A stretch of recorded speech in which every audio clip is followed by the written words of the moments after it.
Thank you very much. Welcome everyone to this session, this keynote session. We're going to try something a little bit different in our conversation today, so please bear with me. I want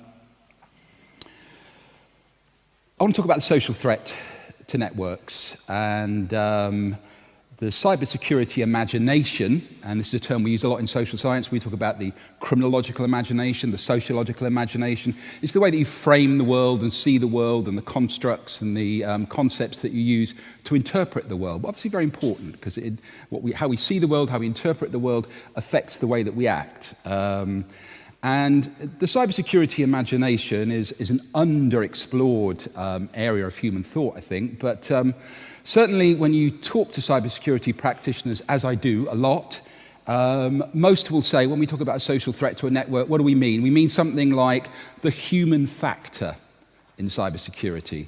We mean something like social engineering around threats, penetrations of networks.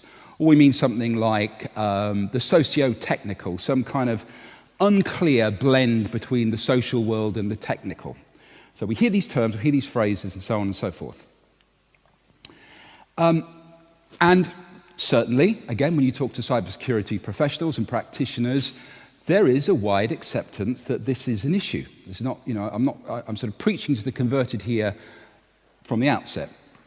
So, for example, we know that somewhere between 60 to 90% of data breaches have some origin in what humans do.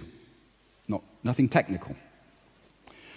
We know that round about 80% of organizations in the last couple of years have reported insider attacks. And that's not just, from your archetypical disgruntled employee who's been sacked and who wants to get revenge.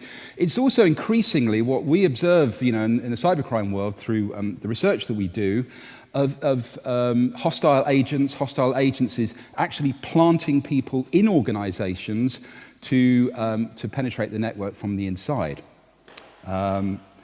We know that phishing attacks are the most common, the most prevalent, and indeed the most disruptive type of breach.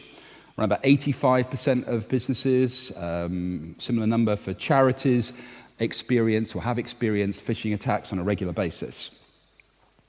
We know that business email compromise is one of the top threats that enterprise now face. Getting hold of those intra-office communications, whether about the operations of the business or indeed about the personal communications